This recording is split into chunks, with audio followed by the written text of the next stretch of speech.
Hello and welcome to the History of Philosophy in China by Peter Adamson and Karen Lai, brought to you with the support of the Philosophy Department at King's College London and the LMU in Munich. Online at historyofphilosophy.net. Today's episode will be an interview about Confucian ethics with Amy Olberding, who is a professor of philosophy at the University of Oklahoma. Hi, Amy. Hi. Thanks so much for coming on the series. This is going to be our culminating episode on Confucianism, and we're going to be talking a lot about the concept of li, which we have tended to translate as ritual or ritual propriety. But you've suggested a rather unusual translation for it, which is etiquette.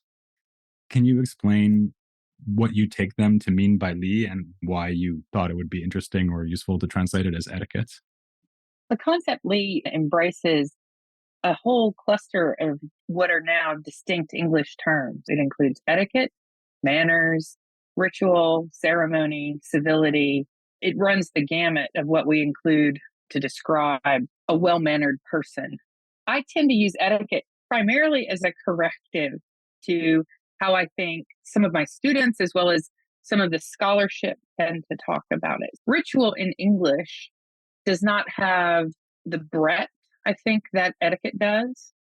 And when we speak of li in terms of ritual, we can sometimes use ritual to refer merely to personal habits. We can use ritual to refer exclusively to forms of high ceremony, the big rituals of life, funerals, weddings, and so forth. But we don't tend to associate ritual with some of the more prosaic rules of mannerly conduct, saying thank you, saying please, acknowledging others, greeting others, the ways in which we encode certain kinds of status designations in terms of our interactions with each other, the way we communicate respect on a daily basis. And li really includes all of those. I would not always translate li as etiquette. In some contexts, it clearly means something like being well mannered. And that's a very broad description. In other contexts, it can mean something like civilly appropriate. And that's an equally respectable way to translate li in those kinds of contexts. But what the term etiquette tends to designate in English speaking history are literally the codes of rules that you're meant to follow. So that when someone is offering some gesture of beneficence toward me, I say thank you. When I'm making a request, I say please. When you are at a wedding, there are particular ways to behave and not to behave. And there are rules, and our etiquette manuals detail what these rules would be. For the Confucians, there was a sensibility about particular rules, and there are ritual manuals in early China that detail what those rules would be. And I think it's at our peril as scholars of early Confucianism to see li as merely a conceptual value that is meant to be instantiated in terms of one's personal presentation, independently of the shared conventions the culture has for demonstrations of respect. So, in other words, if I want to express gratitude, I don't make up from scratch how to do that. We have conventions about how gratitude is expressed. And following those conventions is what renders my behavior intelligible. So we can see etiquette as a set of rules that renders our well-meaning intelligible to each other. And I think that's part of what li is in the early Confucian context. The rule boundedness of it is important to how li operate, because by following the conventions, we are engaged in a social practice that makes what we're doing meaningful to the people around us. Just last week, I was actually teaching this to some students here in Germany, to a large extent on the basis of things you've written about it. I said to them that I thought a really good example of Confucian concept and practice of li is the fact that in German, you have to call people either du or sie. So in other words, either informal you or formal you. So it's the same as tu and usted in Spanish and tu and vous in French. We don't have this in English. And you can offend people if you get it wrong. And children have to be taught to do it. If you're a grown up and you move to Germany like me, you have to learn to do it, right? I think it's a nice example because shows your good intentions like respect, familiarity, intimacy. But on the other hand, it also reinforces hierarchy, which it seems that Confucian Hmm. ritual does a lot of the time too. So I just throw that out there as a possible example of something we wouldn't normally call a ritual, but it seems to be a really good illustration of Li. Yeah, exactly. And I think that thinking of it in terms of etiquette is helpful because it has to be taught to children. And it's not a matter of conveying to them merely be nice to other people. Instead, there's an Mhm. agreed upon convention associated with being nice or being respectful. You can't separate the niceness and respectability from the convention because that's how your conduct makes sense to other people. Does that leave room for what we might call improvisation? I think for with the example I just gave, the do and see example, so Mhm. formal, informal, second person verbs, you're not really supposed to improvise, right? There's kind of a right answer in almost every situation.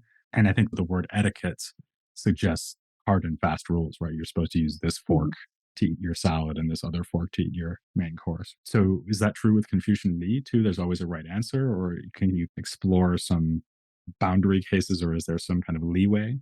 I think there is lots of room for improvisation. To introduce a distinction that is not native to Confucianism, but that works here, is one from Judith Martin. She wrote under the name Miss Manners. But she talks about the distinction between manners and etiquette. Both of these, I think, are well represented in the term Lee. It's only by context that we can really assess which end of the spectrum it's ending on. But what she calls manners are those values that you're trying to instantiate. So you want to show respect, consideration, toleration, well meaningness to other people, right? Those are the values that you're seeking to instantiate and manifest in your behavior. Etiquette is the code or set of rules by which you do that. As you use that code of rules and those norms of behavior, there are all ways in which deviation might be more successful in communicating respect or consideration. There's an example in the Analects where Kongza is hosting and there is a blind music master. The music master would have been his social subordinate. But Kongza, instead of treating him in the rule bounded, appropriate way as a social subordinate, guides him and orients him to the room. This is a behavior that would have been in violation of the letter of the Li. It's not proper etiquette, but it was the considerate thing to do. So if you want to manifest being considerate or respectful, sometimes you will need to break the rules or conform them differently to the situation. There's a whole other level of style in terms of how you communicate what you wish to communicate. The example I tend to use with my students is we all recognize that you can follow the social script for making an apology. You can say, I'm sorry. But if you say, I'm sorry, it doesn't constitute an apology, right? You have fulfilled the expectation, followed the code for apologizing, but you have stylistically inflected it in such a way that no one treats it as an apology. It really isn't one. I think those are the kinds of subtleties and gradations and variations. One of the things that the Confucians are exceptional at is recognizing that all our modes of interaction are full of subtleties of tone, nuance, demeanor, style. When they talk about following the rules, they recognize that not only is there room for improvisation, but there are better and worse ways to accord oneself with the rules, even just stylistically, Mm. depending on what you're seeking to do. You can be very polite and snub someone too. What I about think they recognize those things, they right? talk about facial expression too, like if the child sort of looks cranky while doing something the parents have told the child to do, that doesn't really count as filial piety, right? This is Exactly, similarly true with exactly. me. So that's manners or etiquette. Maybe we can talk about the flip side, which we might call rudeness, because actually you've written a whole book about rudeness. which is really about a fantastic idea. I wonder if people always expect you to be incredibly polite now, or maybe they expect you to be Ah, incredibly rude. they do. I was once at a conference and everybody went to dinner after the talk. I had given my talk and nobody was sitting next to me. Finally, somebody came and sat next to me and said, "We're all afraid to sit next to you because we might not have good enough table manners." I felt terrible because I was hoping that would come across in the book. I am not especially adept at following etiquette. And you're also not a Far from it. scold. I mean, the book is not meant Oh, to scold no, anyone. not at all. It Not at probably happened to all. Kongsu, like, no one wanted to sit next to Kongsu, she was, like, making all kinds of I, mistakes. but and I do think it's worth if you're reading the Analects, look for how funny Ponza is. Mm, I think Ponza is actually in numerous passages engaging in self-satirization. Sometimes he's being a bit of a snob, but he's not stodgy, I don't think. He's the rigid, rule following, polite school marm that people might take him to be. right. In fact, he was an expert at making people feel at ease, as you just said. When you talk about rudeness, is that just the converse of Li? In other words, is it the opposite? So whenever you're not showing Li, it means you're being rude and vice versa? The most basic way to account for what rudeness would be conduct that communicates disrespect, inconsideration, intolerance, the absence of pro social orientation toward others. Rudeness is not merely that you have not shown respect or consideration, but that you've not shown it in a context where it would ordinarily be expected. We frequently engage in ways that have us only minimally interacting with each other at all, right? I mean, where we're not particularly showing anything to each other. I don't think that constitutes rudeness. Karen Storr writes a little bit about what's called the nod line. If you live out in a rural community the way I do, if you encounter another human being out here, you wave or you nod because there just aren't many of us out here. As you go down the road, there's a characteristic gesture. You raise your finger off the steering wheel. Everybody waves to each other and nobody knows each other going down the road.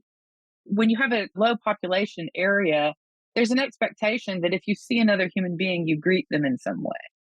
But for most of our interactions with other human beings, we're in areas where we're more frequently in contact with them. I don't think there's an expectation of any particular kind of treatment. Sometimes preserving distance is a form of politeness. Rudeness is just not observing the distance we're meant to keep from each other. If you're on a crowded subway car, engaging everyone around you in conversation at high volume is a form of rudeness or of inconsideration. So I think these ways of conceptualizing what rudeness is going to be context dependent. Yeah, I mean, it seems like rudeness then wouldn't just be a failure to show consideration. It actually has to be a violation of an expectation of showing consideration in a certain way, right? So I don't need to wave at everyone in Munich because there's too many people. So it's not rude, right? Right. But neither would it be rude to wave at them, right? So it's sort of neutral, waving or not.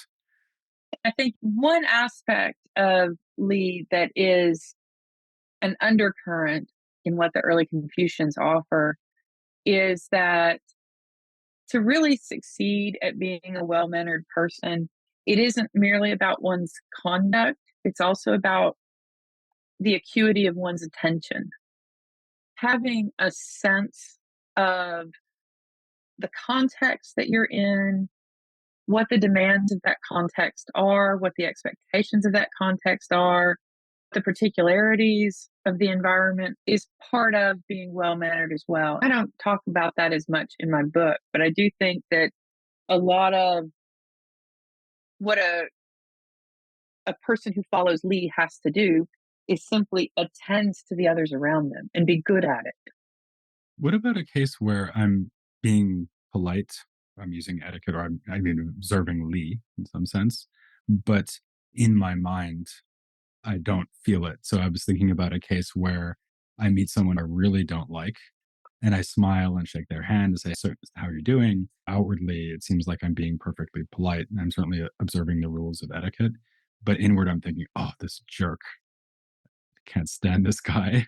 What would they say about that kind of case? Would they say I'm doing well because I've managed to tamp down my feeling of resentments and dislike and shown politeness? Or would they say that it doesn't count as lead because if you're really performing lead, then you actually have to have this kind of attentiveness to the other person that you were just describing?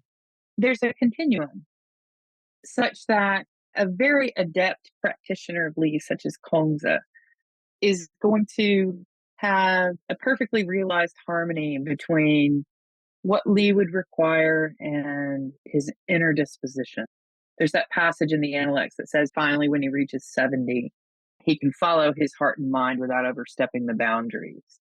And the idea is that what he wants to do and what he should do line up because he's in such accord with what's morally good and appropriate and so forth. That's the ideal. However, for most of us, that's a pipe dream. We're never going to achieve that level of expertise and fluidity. I think in that context, in most situations, not all, a Confucian would view a bit of simulation or dissimulation about what my internal feelings are as potentially useful training. There is not this expectation that my behavior issues from my feelings, so that when I feel gratitude, I say thank you. Instead, there's an assumption of a feedback loop where my well meaningness toward other people is not something that comes from inside me and manifests in behavior. It's possible it happens that way, but it's also possible that I engage in the behavior of well meaning people, and that makes me more well meaning internally. So my behavior can steer my internal life in important ways. In Western philosophical tradition, people like Rousseau would say that good manners are just fakery, right? We're just having to put on a mask that conceals how we really feel. I think the Confucians would treat simulating attitudes that I don't have towards someone else as a potential site for trying to cultivate those feelings. So if I don't feel particularly positive towards someone, behaving in a way that is positive toward them can help bring those feelings along so that we can, by practicing the right kind of conduct, even when we don't quote unquote feel it, we can start to bring our internal states along. Now, does that mean we should always put on a friendly face and shake the hand of people we despise? Not necessarily. There may be circumstances in which declining to follow Li would be the better thing to do. So it's not that the Confucians would say, just do it and the feelings will come. It's simply that they would say, you can't await feeling before you engage in proper conduct. You want to engage in pro social conduct ahead of those attitudes coming on, because that's part of how those attitudes develop. When we tell our children when they're tiny to say thank you to other people, we're not telling them to say thank you because we want them to follow the social script. We primarily want to instill the feeling of gratitude. And by having them recite the words to say thank you, the behavior is meant to steer the internal life. By engaging in pro social gestures, even with people toward whom we don't have particularly positive social feeling, the idea is that we're trying to cultivate more of those feelings in ourselves. Do you think that there's sometimes a place for being rude? In other words, you're achieving something useful by being rude. Yes, absolutely. I think that in the early Confucian context, rudeness is recognized. There are occasions when Kongza is rude, and sometimes there doesn't seem to be any particular point to it. There's a passage where he's out in the provinces listening to a musical performance, and he says this incredibly sneering statement that it sounds like using an ox cleaver to kill a chicken. It's just a completely ungenerous thing to say. And he says it to the organizer of the musical performance. He defends it by saying he was joking, which of course makes it even worse. That's an occasion where we're presented with an exemplar being rude, and it looks mostly just like an error. And it's an error he doesn't recover from well.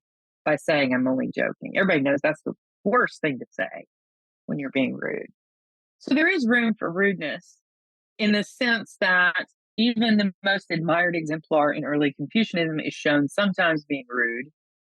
But I also think that at a more pointed level, there's room for dissent via rudeness. One mistake that I think is commonplace in our contemporary idiom that isn't so in the early Chinese context is it often seems to me, particularly in contemporary political discourse, that people equate dissent and rudeness as if the only mechanism to dissent from something is this in your face, confrontational, deliberate gestures of disrespect and so forth. There's room for rudeness as a form of dissent, whether we're looking at the early Confucians or now. But I think that one of the things that early Confucians recognize is there are incredibly, quote unquote, polite ways to dissent as well. They, in a sense, incentivize looking for those as particularly potent. I would argue that in our own era, one practical problem with recognizing that there is room for rudeness is to say, there's all kinds of room for it, but it's increasingly meaningless. If the motivation for your rudeness is to achieve some kind of potency or attention to the moral point you seek to make, I think we live in an era where rudeness has lost a lot of its power for doing that. Because it's not shocking Um, anymore, it's just y- typical. there will always be room for rudeness as a form of dissent, if nothing else. But how much room there is and how much permission you should give yourself has to take into account its efficacy. I think rudeness as a mechanism for communicating unhappiness lost a lot of its efficacy recently. There was something else I wanted to ask you about, which is whether Li and maybe even etiquette in our own Mm, time and place reinforces hierarchical relationships. I mean, if you think about du and sie, there are some mm, relationships in Germany mhm. where one of the people is a du and the other is a sie, right? So, for example, children talking to adults, very Confucian example. Yeah. So, children are always du, and children are supposed to call strange adults. I mean, not strange adults, but you know what I mean. Not Right. non-family members. They're supposed to call them Z, right? You can imagine that in ancient China, a lot of the practices of Li would involve things like how do servants relate to their masters? How does the citizen relate to the ruler? How does the wife relate to the husband? To name a particularly problematic case. Do you think that Li is problematic in that sense, or do you think it can also offer resources for critiquing social hierarchy? Historically, Lee would have been very problematic with respect to the nature and extent of the hierarchies that would have been coded. So there certainly would have been hierarchies that we would not wish to accept and so forth. So as a historical matter, the Confucian Lee, no one is following the Confucian Lee now, the actual practices, the etiquette. But if we look at etiquette as a broader, more general category and ask, does etiquette inevitably code hierarchies? I would suspect so. I'm not sure about that, that there could be an egalitarian version of etiquette, but there's nothing wrong with hierarchies of which we morally approve. In my own case, I can't see any difficulty in expecting that there are earned hierarchies that might be worth preserving. So when we are talking to someone about their field of expertise, that we show more deference, whether that expert is one's physician, a judge, a plumber, or electrician. There would be modes of interaction that would be deferential to earned expertise. I think that seems a reasonable form of hierarchy. Hierarchy with respect to elders is often defensible. To me, contemporary philosophy has long neglected treating etiquette as a moral subject. We haven't had the conversations and arguments that we would need to suss out how we want to think of these things. In other words, I think this is an area for philosophizing about which there would be multiple competing points of view worth hashing out. An example you mentioned earlier, the one with the music master, you mentioned that the music master is socially inferior to Kongzi. So the fact that Mm. he's so polite to him, that's what I was thinking of when I said, couldn't you use Li to kind of subtly work against social hierarchy to be extremely polite and attentive to someone who's in theory is your inferior, right? In scare quotes, to show that you don't consider them to be your inferior. I think you can. And I think professors are doing this all the time when they show up. I don't know about in Munich, but in the US, I think a lot of professors may show up for class on the first day and say, call me Amy, not Dr. So and so or Professor so and so. We can often try to reduce those status hierarchies. And I suppose part of what I was saying about those earned hierarchies is that my assumption is that for most of our students, even when they're calling us by our first names, are under no illusions about which direction deference goes. Yeah. The mere If fact that it's for actually you who's allowed to let them do it right, right. already says Yeah, none volumes. of them are coming up to me and saying, you can call me Tim. I would like to ask you how all this stuff we've been talking about with etiquette and Lee relates to something else you've written about a lot. And actually, we could have done a whole interview about this other topic as well, which is the idea that ethical training, if I can call it that, involves identifying and imitating role models. Kongzi being an obvious example, but also the great sages Yao and Shun. How does this idea work, first of all? And second of all, how does it relate to the idea of learning etiquette or learning Li? Because, I mean, the examples we talked about before, just your parents saying, say thank you, that's not modeling a correct behavior, right? That's just telling the kid what to do. To the dismay of parents everywhere, children mostly follow our explicit instructions, but they do pick up their manners from how we behave. Being a parent is being someone's first and most potent exemplar. My husband and I tried not to cuss around our daughter when she was young. We wound up just cussing in German. By the time she was 2.5, she was scheiße.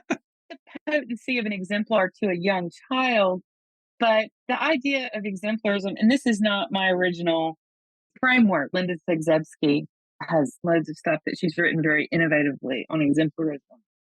The notion is not that we choose exemplars, but that exemplars impress upon us. They inspire admiration in us. And we want to be like them. The way an exemplarist moral philosophy would work would be to say, Linda Zagzebski puts it, any moral theory that has the result that Jesus, Socrates, Buddha, Kongzi are not moral exemplars, that we don't admire and look up to them as moral heroes, is a moral theory we'll toss out. Right? We have this pre-theoretical conviction before we start reasoning about moral philosophy that these are people we morally admire. Exemplarism starts from that sense that we can have a strong pre-theoretical sense that we admire some people, that we want to be like them, and it tries to theorize from their qualities and traits about what qualities and traits we would wish to have that we think are morally valuable. There's room in this model for there being all kinds of noise. The way I put it was in terms of my own grandfather. My grandfather was a very admirable man who I admired deeply. He was a farmer and he had a particular way of lacing up his work boots that I just, as a child, found magical. You know, the ones with the hooks, and he would never untie them and just run them back and forth. As a child, I couldn't tie my boots that way, and I thought that was just magical. But that's not relevant to why you would morally admire him. So when you think of who an exemplar is, part of what you're puzzling out is what are the qualities that are inspiring moral admiration, and what are the qualities that you would seek to cultivate? Which ones of them stand up to examination as traits that we would wish to cultivate? Now, I think in the early Confucian context, there's this, I don't know if we would call it an assumption, but this expectation, at least, that part of what we admire in moral exemplars is their ability on a prosaic, everyday level to operate in a pro social way with other human beings. And there is a recognition that doing that is difficult. We can think of moral heroism in multiple ways. One way is in the model of Socrates, who, in this incredibly flashy way, his life ends with this test of his principles, and he gives his life up. Another way is looking at a model like Comza, where a lot of what's noticed about him is his devotion on a day-to-day level of living in commitment to what he values, and that the way in which he exhibits in ordinary prosaic conduct a kind of commitment to the good, which is what Lee represents in some ways as a commitment to the good, is testament to the kind of character that he has and the kind of character that we should wish for ourselves. I'm not sure if that covered everything you were asking, or if that was maybe too abstract. It was great. I mean, you were trying to summarize the argument of an entire book, so I think you did pretty well there. Right. Let me ask you just one last thing, though. And actually, this is something Karen suggested that I ask you, and I think it's a really interesting question. You have been talking to us mostly about how Confucianism could provide a resource for us in thinking about how to live our lives, right? But do you think that we could go in the other direction too? So, in thinking about things like rudeness and etiquette and also exemplarism, do you think that has occasioned insights into how Confucianism might need to be revised? So, like where it falls short or where it maybe needs to be modified to match your intuitions or your arguments about these topics? I find this question a bit difficult just because what I have been describing, and I hope I've been consistent in doing this, is talking about early Confucianism. Yeah, you've said So that the several texts with times. Yeah. which I work are ancient pre Qin dynasty texts. So this version of Confucianism does not exist anymore. But Confucianism, I mean, in a sense, the question here parallels something like, are there things that we could suggest about Christianity while reading Aquinas? But Aquinas is not Christianity anymore, in the sense that the things that are in our immediate range that are calling themselves Christianity or that are calling themselves Confucianism have historical ties to Kongzi and Aquinas. But whatever it is that we're taking from Kongzi and Aquinas is not a model employed by contemporary Confucianism. So, with respect to what we could suggest in correction or improvement or alteration in Confucianism, from my point of view, I can only speak to what those ancients were talking about. Yeah, maybe And a I lot of the wouldn't presume, modifications have already happened, right? yeah, and Chinese history is a very long history of people from different directions modifying these ideas. There is really interesting work being done that seeks to make Confucianism very contemporary.